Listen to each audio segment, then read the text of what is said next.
출애굽기 16장 1절에서부터 15절까지 우리 교독하겠습니다.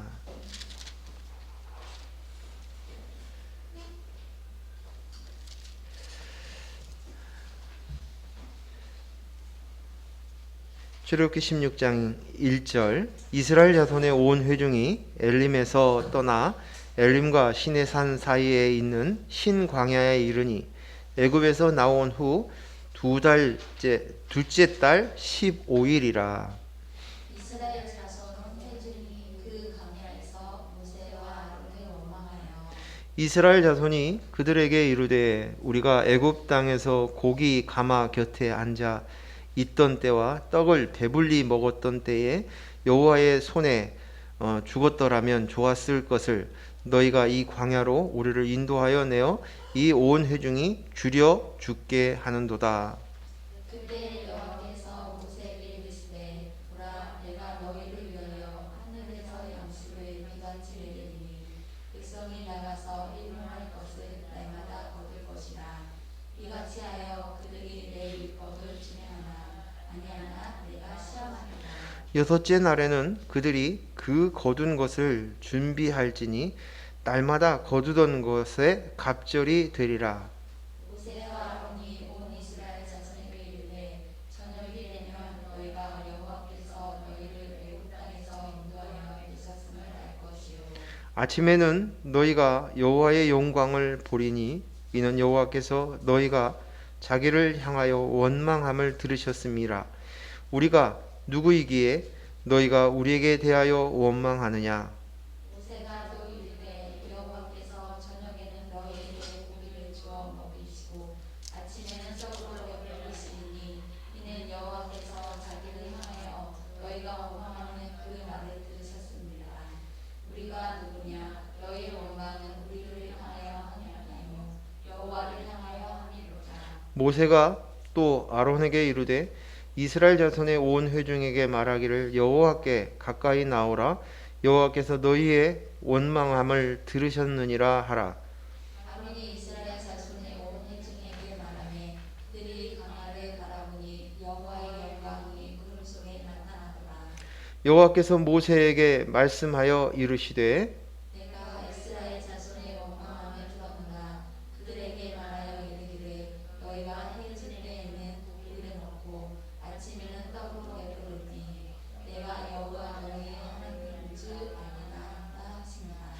저녁에는 메추라기가 와서 진에 덮이고 아침에는 이슬이 진 주위에 있더니 그 이슬이 마른 위에 광야 지면에 작고 둥글며 서리같이 가는 것이 있는지라. 같이 읽습니다. 이스라엘 자손이 보고 그것이 무엇인지 알지 못하여 서로 이르되 이것이 무엇이냐 하니 모세가 그들에게 이르되 이는 여호와께서 너희에게 주어 먹게 하는 양식이라. 아멘. 가을입니다. 참 좋은 계절입니다. 주위에 있는 나무에 멋진 단풍이 된 낙엽을 보다가 문득 제 아내와 눈을 마주쳤습니다. 그런데 그 순간 마음속에 감사한 마음이 차올랐습니다. 저희 부부가 만난 지가 한 30년쯤 되었습니다. 대학 캠퍼스에서 처음 교제를 시작하고 4년, 그리고 결혼 생활 26년이 되었습니다. 그간 우리에게는 많은 변화가 있었습니다. 이 변화는 외적인 변화의 모습, 또 환경의 모습도 있지만 그보다는 내면 안에 우리의 속사람의 변화가 큰 것 같습니다. 신혼 초에 우리는 무척 다툼이 많았습니다. 교회를 개척하고 나서는 더 힘들었던 순간들이 있었던 것 같습니다. 그런데 어느 순간 하나님의 은혜가 저희의 속사람을 만지기 시작했고 그 은혜는 우리의 생각을 바꾸게 했습니다. 그 변화된 생각은 우리의 삶을 바꾸었습니다. 그러자 제 인생이 달라졌고 또 우리 속에 차고 넘치는 풍성함과 감사함으로 바뀌었습니다. 하나님의 나라를 조금씩 맛보게 되는 것 같습니다. 그래서 참 감사합니다. 하나님의 은혜는 우리에게 믿음으로만 허락이 됩니다. 하나님의 은혜는 우리에게 믿음을 허락하셨고, 그 믿음은 새로운 지혜와 지식을 주셨고, 새로운 나라를 바라보는 눈을 뜨게 하셨습니다. 그러자 순식간에 점점 더 우리의 인생이, 삶이 변화되고, 그리고 감사하게 되어지는 것 같습니다. 거울에 비친 제 얼굴을 쳐다보았습니다. 어느새 세월의 흐름 속에서 새겨진 주름이 있었습니다. 왜 인상을 쓰고 살았을까? 왜 찡그리고 살았을까? 후회스럽습니다. 순간순간 내 인생이, 내 주위에 있는 환경이, 내 사람들이, 하고자 하는 일들이, 하고 싶은 일들이 뜻대로 되지 않아 언제나 인상을 찌푸리고 살았습니다. 그래서 좋은 자연을 보면서도, 따스한 햇살을 맞으면서도, 예쁜 꽃을 보면서도, 푸르른 나뭇잎들 속에서도 인상을 썼습니다. 어린아이가 까르르 웃는 웃음 속에서도 마음 편히 바라보지 못했습니다. 염려가 친구처럼 떠나지 않았기 때문입니다. 그런데 이 모든 것이 생각이 바뀌지 못했기 때문입니다. 그리고 그 생각은 한순간 바뀌지 않습니다. 그 생각의 변화는 내 속사람의 진정한 동의가 있어야 합니다. 그리고 그 동의 위에 신뢰가 쌓이고 경험이 쌓여야만 됩니다. 어느 순간에 내 자아, 내 속사람의 동의가 되어졌을 때 점점점 생각이 바뀌어지고, 그 생각은 우리의 삶, 우리의 인생을 바뀌게 만들어줍니다. 생각의 변화는 그냥 일어나지 않습니다. 많은 사건과 문제와 어려움, 그리고 적당량의 시간이 반드시 있어야 하는 것 같습니다. 이 시간과 문제, 사건, 어려움, 고생, 고난, 이를 통해서 깨닫게 되어지고, 그간 자신이라고 생각했던 그 생각, 이것이 나야 라고 가지고 있었던 그 생각이 꺾여지게 됩니다. 그리고 꺾는 것은 꺾일 수 있는 모든 것은 하나님의 은혜가 아니면 안 됩니다. 하나님의 은혜로만 꺾여줄 수 있는 것이 분명합니다. 왜냐하면 하나님의 은혜 없이는 아무리 많은 경험도 있고, 문제를 당하기도 하고, 사건과 사고를 당하고, 많은 세월이 지났는데도 여전히 내가 나야 하는 생각이 오히려 더 고착화되어 있는 사람들이 많은 것들을 우리는 볼 수 있기 때문입니다. 하나님의 은혜는 우리의 믿음을 주는 것이고, 그 믿음의 시작으로, 그 믿음의 시각으로 설득되어지고, 이해되어지고, 납득되어지고, 점점 확신에 차게 되어지기 때문입니다. 그 믿음은 무엇입니까? 이것이 본질이에요. 그것은 하나님의 나라가 있다는 거예요. 하나님의 나라가 실제라는 것입니다. 진짜라는 것입니다. 또 하나는, 하나님의 나라는 영안이 열린 사람만 볼 수 있고, 갈 수 있고, 살 수 있다는 것이에요. 하나님의 나라를 갈 수 있는 것은 내 노력과 내 수고와 내가 단련하고 연단하고 연구하고 공부해서 갈 수 있는 곳이 아닙니다. 하나님의 나라는 오직 하나님의 은혜를 받은 자만이, 하나님께서 은혜를 주신 자만이 갈 수 있습니다. 하나님의 은혜는 무엇입니까? 하나님께서 예수 그리스도를 보내주신 것, 예수 그리스도가 십자가의 그 사건이 내 사건이구나, 이것이 은혜입니다. 나를 위한 십자가의 사건이고, 오직 그 십자가의 사건으로 인하여서 내가 죽고 내 속에 그리스도의 영과 내 영이 하나 되어 연합되어야 되는군요.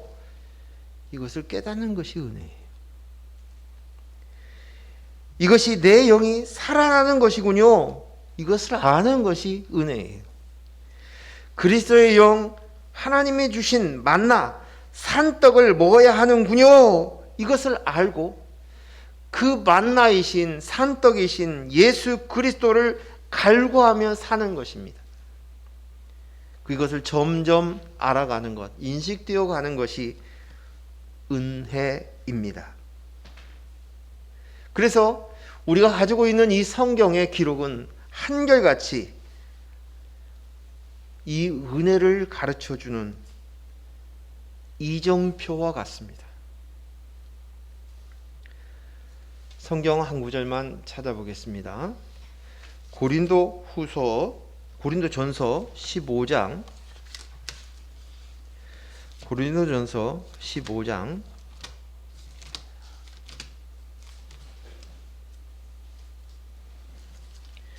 45절 말씀 보겠습니다.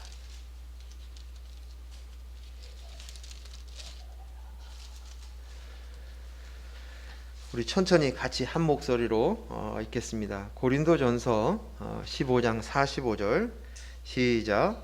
기록된 바 첫사람 아담은 생명이 되었다 함과 같이 마지막 아담은 살려주는 영이 되었나니. 여기 마지막 아담이 누구입니까? 예수님이시죠. 근데 그 예수님이 첫 번째 아담은 생명이 되었다, 그거와 똑같이 예수님은 살려주는 영이 되었다는 것입니다. 살려주었다는 거예요. 예수님이 하신 것이 무엇이에요? 이 땅에 오셔서 십자가에 못 박히시고 부활하시고 아버지 하나님께로 가셨습니다. 왜 가셨다고 얘기했습니까? 살려주는 영, 보혜사 성령을 우리에게 보내주시기 위함입니다. 이것이 바로 생명, 영생을 주시기 위함입니다. 그래서 살려주는 영입니다. 우리가 지난주에 3주에 걸쳐서 보았던 요한복음 16장 7절에서 13절까지 말씀 한 번 더 읽겠습니다. 요한복음 16장, 지난주 3주에 걸쳐서 우리가 같이 보았던 말씀이죠. 우리 같이 한 목소리로 7절에서 13절까지 읽겠습니다. 요한복음 16장 7절 같이 읽습니다. 그러나 내가 너희에게 실상을 말하노라. 뭘 말하노라? 실상, 진짜 사실이라는 거요. 실상을 말하노니 내가 떠나가는 것이 너희에게 유익이라. 내가 떠나가지 아니하면 보혜사가 너희에게로 오시지 아니할 것이요 가면 내가 그를 너희에게로 보내리니 그가 와서 죄에 대하여 의에 대하여 심판에 대하여 세상을 책망하시리라. 죄에 대하여라 함은 그들이 나를 믿지 아니하며 의에 대하여라 함은 내가 아버지께로 가니 너희가 다시 나를 보지 못하며 심판에 대하여라 함은 이 세상 임금이 심판을 받았음이라. 내가 아직도 너희에게 이를 것이 많으나 지금은 너희가 감당하지 못하리라. 그러나 진리의 성령이 오시면 그가 너희를 모든 진리 가운데로 인도하시리니 그가 스스로 말하지 않고 오직 들은 것을 말하며 장래 일을 너희에게 알리시리라. 아멘. 보혜사 성령님은 살리는 영이에요. 그리고 그 살리는 영이 진리로 인도하십니다. 진짜 진리, 변함이 없는 진리, 인생에 있어서 그 진리, 그것은 그 진리형이 우리가 죄에 대하여, 의에 대하여, 심판에 대해서 깨닫게 하시고 눈을 열어서 어디로? 생명으로. 진짜 생명이 무엇인가? 성경은 진리의 책입니다. 근데 이것을 깨닫게 하는 것은 성령이에요. 성령의 인도하심이 아니면 우리가 깨달을 수 없어요. 근데 눈을 열어서 성령이 깨닫게 하십니다. 생명을 얻긴 진짜 생명이 무엇인가? 이것을 가르쳐 준다는 것입니다. 오늘 읽은 출애굽기 16장은 이스라엘 백성들이 먹을 것이 없어서 원망을 쏟아놓습니다. 그러자 하나님께서 만나를 보내어 주시는 장면이 기록된 내용입니다. 그런데 이 장면이 우리에게 주는 아주 중요한 장면이에요. 간단하게 겉으로 보면 배고픈 백성들이 원망하자 하나님 그 원망을 들으시고 먹을 것을 해결해 주셨다, 이렇게 생각할 수 있지만 오늘 하나님께서는 이 만나를 통해서 우리가 진정으로 가장 중요한 실상을, 가장 중요한 사실을, 가장 중요한 진리를 깨닫기를 원하십니다. 오늘 본문 우리가 출애굽기에 보니까 이 만나를 그냥 만나를 먹고 마시고 그것으로 끝나게 하는 것이 아니라 만나를 이제 법궤 안에 집어넣으라고 얘기합니다. 법궤는 하나님의 말씀이, 하나님과 이스라엘 백성들과 언약의 말씀이 담겨져 있습니다. 그리고 이 법궤는, 이 말씀은 예수 그리스도를 상징합니다. 이스라엘 백성들은 어디를 가든지 간에 그 법궤를 중심으로 해서 이제 쉴 수 있고 정착할 수 있었고, 행진을 할 때도 항상 법궤를 중심으로 행진하게 되었습니다. 그리고 그 법궤가 있는 성막에는 하나님의 임재의 상징인 구름 기둥이 그곳에 언제나 있었습니다. 즉 다시 말해서 그것은 하나님이 그곳에 있다, 너희와 함께 있다, 너희를 지켜주신다, 너희를 보호해 주신다, 그것을 알 수 눈에 보이는 것밖에 못 보는 이스라엘 백성들에게 깨닫게 하고 깨치게 하기 위해서 하나님의 법궤, 그리고 그 위에 하나님의 임재의 구름 기둥이 있게 하신 것입니다. 우리가 읽지 않았지만 뒷부분에 보면 16장 33절 34절에 이렇게 이야기됩니다. 제가 읽어드리겠습니다. 또 모세가 아론에게 이르되 항아리를 가져다가 그 속에 만나 한 오멜을 담아 여호와 앞에 두어 너희 대대로 간수하라. 아론이 여호와께서 모세에게 명령하신 대로 그것을 증거판 앞에 두고 간수하게 하였고 라고 기록되어 있습니다. 만나를 통해서 하나님께서 하나님 백성들이 꼭 알았으면, 깨달았으면, 기억했으면 하는 것이 있다는 것이, 광야의 세월이 끝나고 나서도 이스라엘 백성들이 그 법궤 안에 만나를 보면서 알아야 할 것, 깨달아야 할 것, 결코 잊어서는 안 되는 것을 가르쳐주고 있는 것입니다. 오늘 본문에서 이스라엘 백성들은 먹을 양식이 없다고 원망합니다. 오늘 본문 내용을 보니까 애굽에서 탈출하고 그때 준비한 음식들이 약 45일쯤 지나고 나자 이제 다 떨어진 거예요, 먹을 것이. 그래서 배가 고픈 거예요. 그 배고픔의 원망을 그들이 표현하는데 그냥 표현한 것이 아니라 나 배고파요 이것이 아니라 애굽에서 살았던, 노예로 살았던 그 시절과 비교해서 그 배고픔을 설명하고 있어요. 그 3절이 그렇잖아요.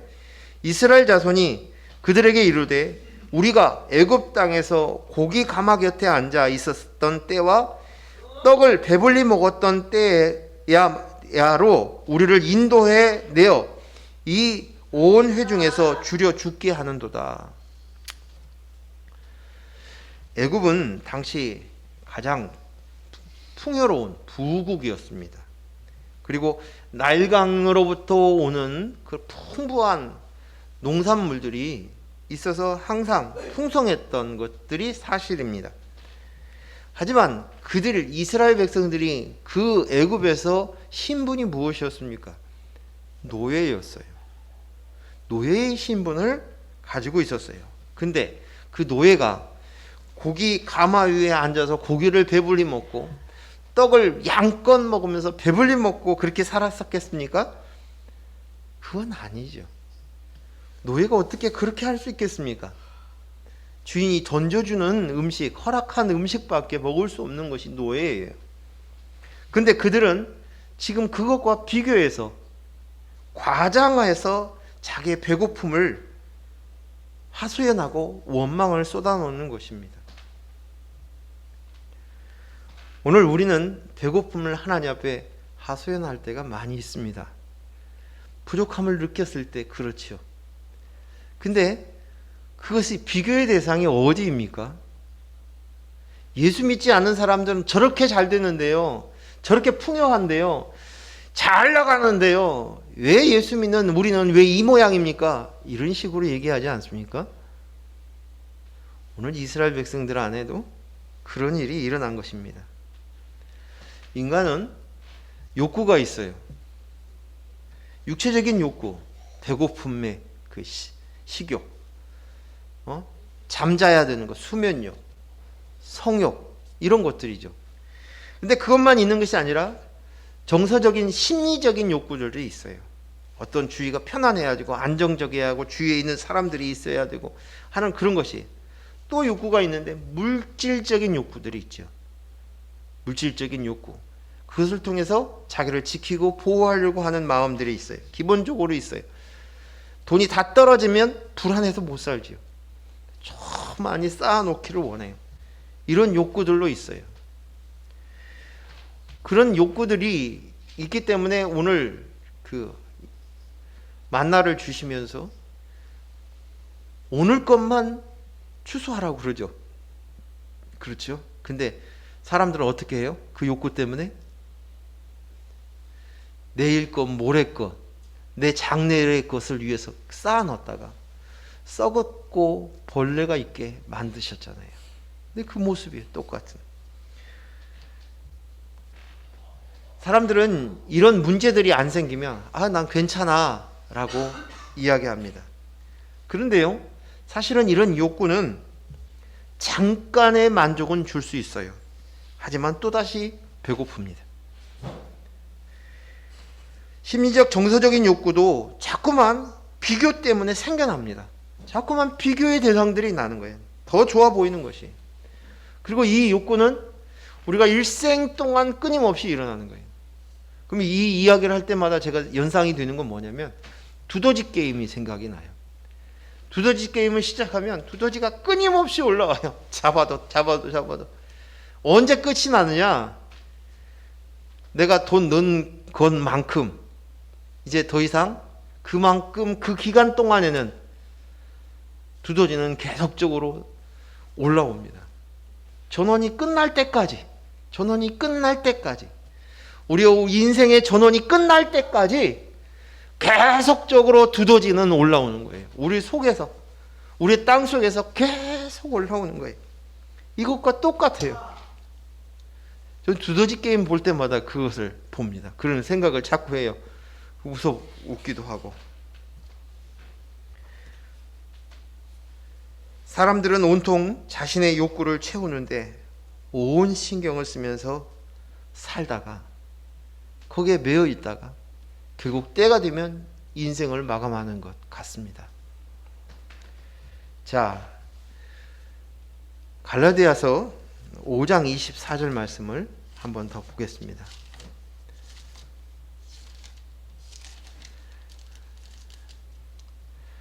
갈라디아서 5장 24절 말씀 같이 읽습니다. 시작. 그리스도 예수의 사람들은 육체와 함께 그의 정욕과 탐심을 십자가에 못 박았느니라. 그리스도 예수의 사람들은 육체와 함께 그 정욕과 탐심을 십자가에 못 박았느니라. 이렇게 기록되어 있어요. 예수의 사람들은 육체와 함께 정욕과 탐심을 십자가에 못 박았다. 그것은 정욕과 탐심이 사라졌다. 그 얘기가 아니에요. 그 말씀이 아니에요. 오늘 말씀이. 즉 우리가 이 땅을 살아가는 동안 필요한 욕구가 사라져 버린다는 것이 아니라 정욕과 탐심이 그것이 더 이상 나를 주관하지 않는다. 그 말씀이. 그것에 사로잡혀 살지 않는다는 거예요. 이 땅에 필요한 욕구는 계속 생겨날 것입니다. 하지만 그것에 붙잡혀 살지는 않는다는 것이에요. 그리고 하나님께서 우리에게 필요한 그 모든 것들을 다 아시고 그리고 우리가 구할 때마다 모른 척 하시는 분이 아니십니다. 왜요? 하나님은 우리 아버지시고 하나님은 우리를 창조하신 창조주이시기 때문입니다. 우리 필요를 아시고 그리고 우리의 실제로 우리의 필요한 것들을 하나님은 채우십니다. 하지만 이런 필요를 통해서 정말 알아야 될 것은 너희가 이 필요가 생길 때마다 너가 알아야 할 것이 있어. 깨달아야 할 것이 있어. 이것입니다. 단순히 배고픔을 해결하기 위함이 아니라 하늘에서 매일 비처럼 만나가 내려오게 하신 이유는 그냥 만나를 그냥 먹을 것을 간단하게 해결하면 좋았을 터인데 그렇게 하지 않으시고 일부러 매일매일 품면서 만나가 하늘에서 떨어지는 그들이 광야로 길을 걸어갈 때마다 어떤 때는 사막의 길이었고 어떤 때는 황무지의 길이었고 어떤 때는 바위길이었는데도 불구하고 그곳에는 여지없이 매일매일 성실하신 하나님께서 그 만나를 떨어뜨리게 해주시고 그를 거두게 하신 것은 하나님께서 우리에게 깨닫고 알게 하려고 하시는 의도가 있으시다는 거예요.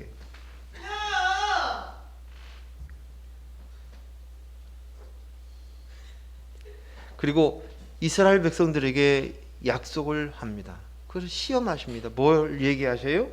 아까도 이야기했던 것처럼 그날에 한날에 필요한 것만 취하라는 거예요. 근데 내일 것, 모레 것, 내 인생을 위해서, 내 인생의 미래를 위해서 더 많이 아침에 일찍 일어나서 가득 가마니에다가 가득 채워서 집에다가 들여놨지만 그 다음 악취가 나고 벌레들이 나서 온 세상 사람들이 온 사람들이 다 알아버리는 거예요. 들춰내는 거예요. 이것은 마치 그들의 심령 안에 하나님이 없는 악취난 인생의 모습들을 속속들이 드러내는 것입니다. 우리의 육체가 썩으면 그곳에 벌레가 생겨요. 악취가 납니다. 그러한 인본의 육체의 썩은 모습들을 사정없이 들춰내게 하신 것입니다. 내 인생을 위해서, 내일을 위해서, 미래를 위해서 자신의 창고에 쌓아서 부자 되려고 하는 그 모습들을 들춰내는 것입니다. 그래서 예수님께서 제자들이 와서 예수님, 우리가 기도할 기도문을 하나 주시지요. 그때 주셨던 것이 주기도문입니다. 그 주기도문 속에서 예수님께서 기도하라고 하셨던 것은 일용할 양식을 주옵시고 일용할 양식을 주옵시고 매일매일 그 일용할 양식을 주옵시고 하는 그것은 바로 오늘 본문에서 이야기하고 있는 그 만나예요. 만나. 자, 그러면 한번 성경을 한번 더 찾아보겠습니다. 신명기 8장 3절 말씀 보겠습니다.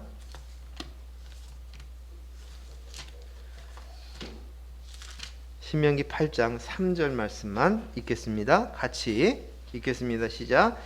너를 낮추시며 너를 줄이게 하시며 또 너도 알지 못하며 내 조상들도 알지 못하던 만나를 내게 먹이신 것은 사람이 떡으로만 사는 것이 아니요 여호와의 입에서 나오는 모든 말씀으로 사는 줄 내가 알게 하려 하심이라. 아멘.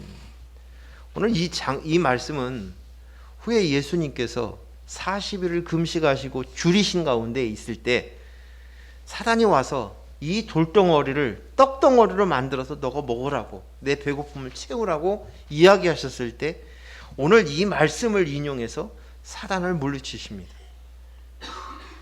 그래서 만나가 단순히 육신의 배를 채우는 떡만을 상징하는 것이 아니에요. 뭐예요?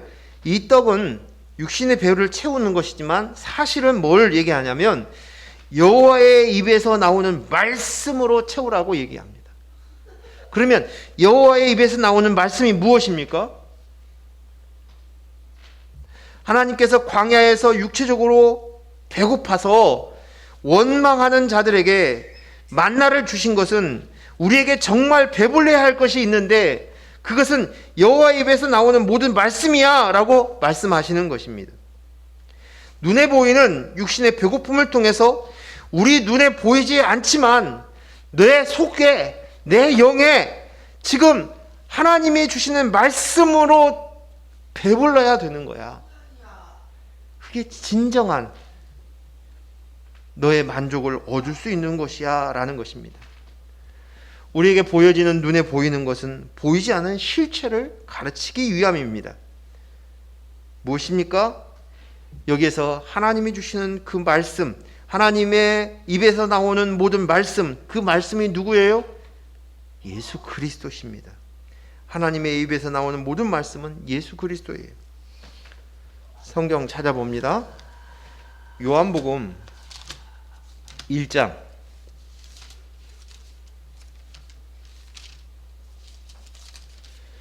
자, 요한복음 1장 1절에서 4절까지 읽겠습니다. 같이 읽겠습니다.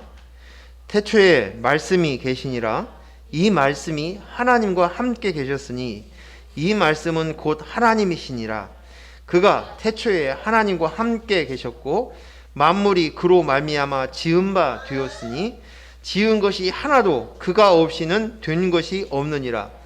그 안에 무엇이 있으며 생명이 있었으니 이 생명은 사람들의 빛이라. 자, 14절 보겠습니다.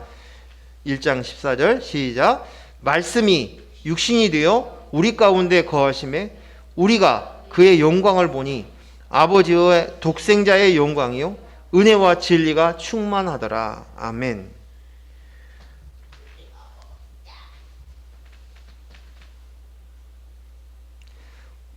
오늘 예수 그리스도가 본래 하나님의 말씀이라는 거예요.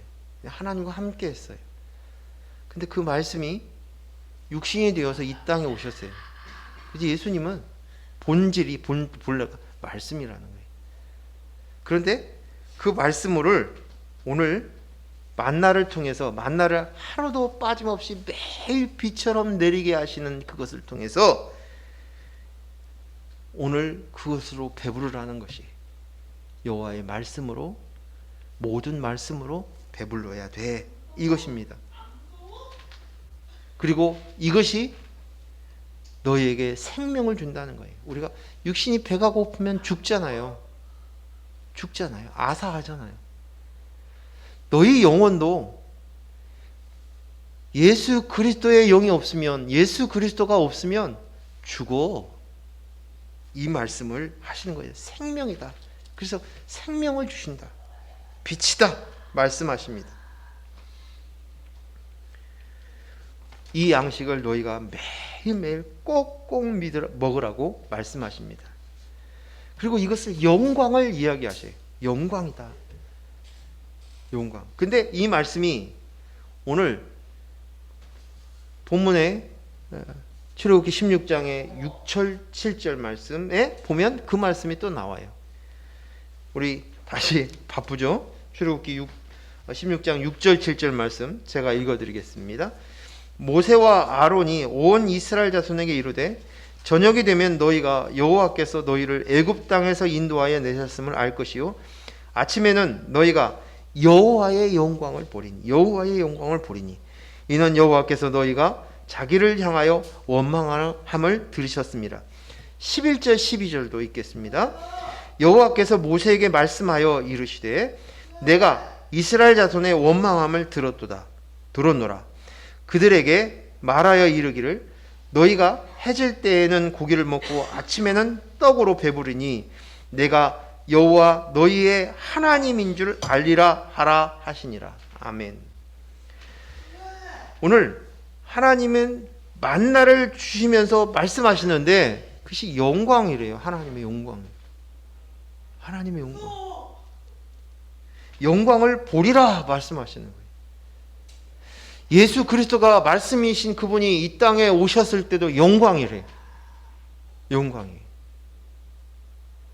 그런데 오늘 만나를 주심으로 인해서 그들이 배불러온 것을 통해서도 이것으로 하나님의 영광이 보리라. 내가 이제 알아보는데 하나님이 너의 하나님인 것을 알리라라는 것이 알아듣는다는 거예요. 만나를 먹어서.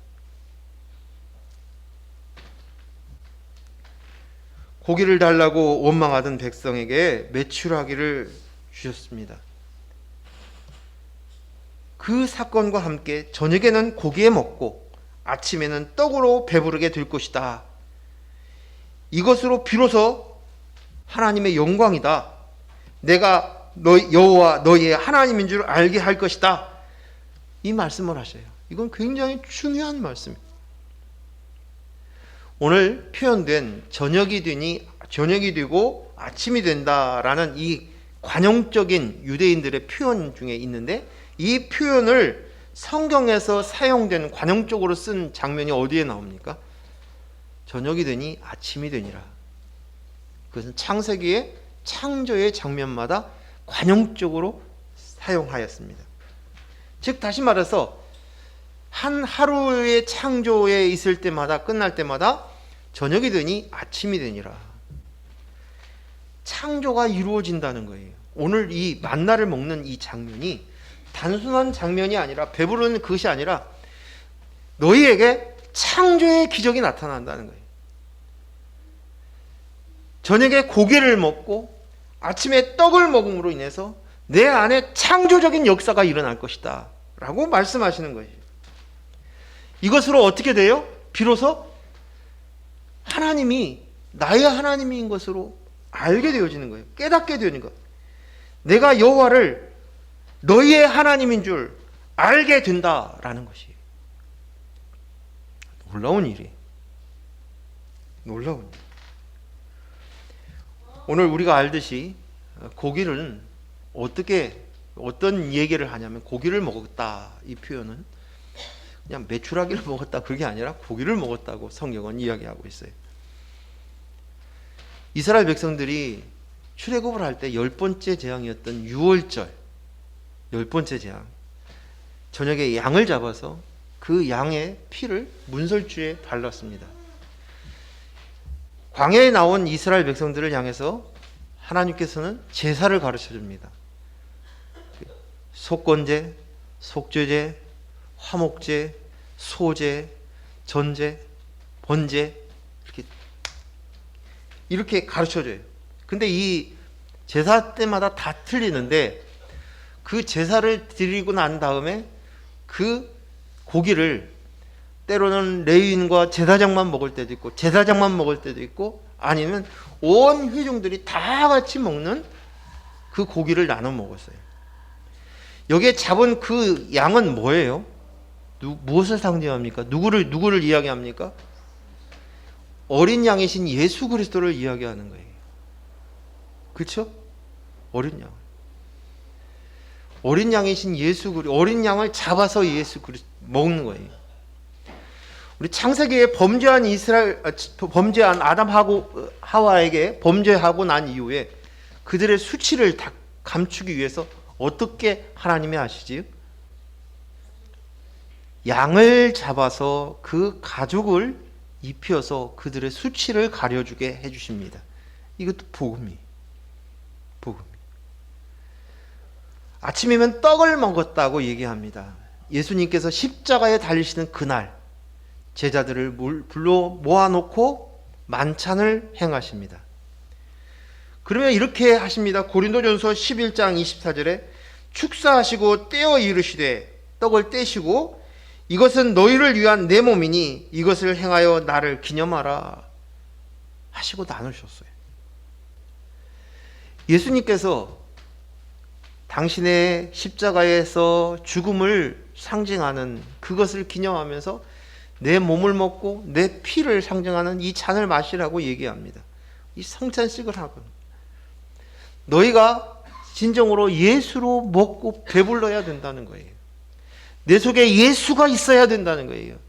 예수가 내 속에 십자가에 못 박혀 다 찢겨져서 소화되어서 그 예수의 영이 우리 안에 있어야 되는 거예요.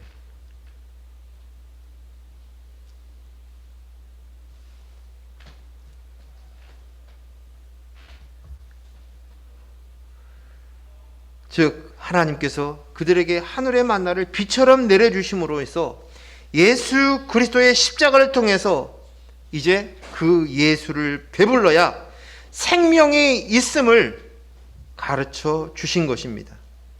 이것이 참 창조의 역사를 가르친 것이 이것을 새 창조라고 해요. 창조. 그래서 여러분 알듯이 고린도후서 5장 17절 뭐라고 얘기해요?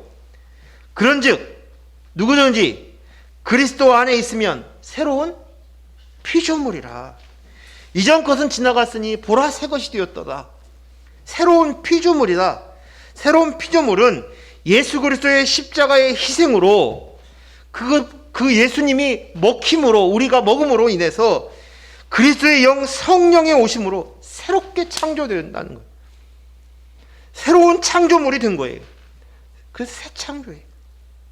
새 창조의 역사가 되어야 생명이 있다. 그래야만 너희가 산다. 이것이 바로 영생이다.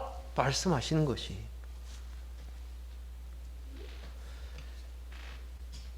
빌립보서 2장 5절에서 8절 말씀 보겠습니다. 우리 주마음교회의 표주로 이렇게 삼았던 말씀이죠. 빌립보서 2장 5절에서 8절 말씀. 5절에서 8절 말씀 같이 읽겠습니다. 너희 안에 이 마음을 품으라. 곧 그리스도 예수의 마음이니 그는 근본 하나님의 본체시나 하나님과 동등됨을 취할 것으로 여기지 아니하시고 오히려 자기를 비워 종의 형체를 가지사 사람들과 같이 되셨고 사람의 모양으로 나타나사 자기를 낮추시고 죽기까지 복종하셨으니 곧 십자가에 죽으심이라. 아멘. 자, 오늘 예수님께서 어떻게 하셨냐면 너희가 이 마음을 품으라는 거예요. 예수 그리스도의 마음을 품으라는 거예요. 근데 이 예수 그리스도의 마음이 어떻게 되었는가? 그 마음은 어떤 마음이냐? 그는 본체가 하나님이셔요. 하나님이신데 하나님과 함께 동등됨을 취하셔서 계신 것이 아니라 자기를 비웠대요. 그래서 종의 형체를 가지사 사람과 같이 되었다는 거예요. 즉 다시 말해서 자기를 비웠다는 것은 하나님의 영, 하나님과 같은 그 하나님의 정체성인 그 하나님의 영 성령을 비우니까 뭐가 됐어요? 종의 형체, 사람이 되었다. 사람과 똑같이 되었다는 거예요. 예수님이 내가 되신 거예요. 사람이 된 거예요. 그래서 십자가에 못 박혀 죽으신 거예요.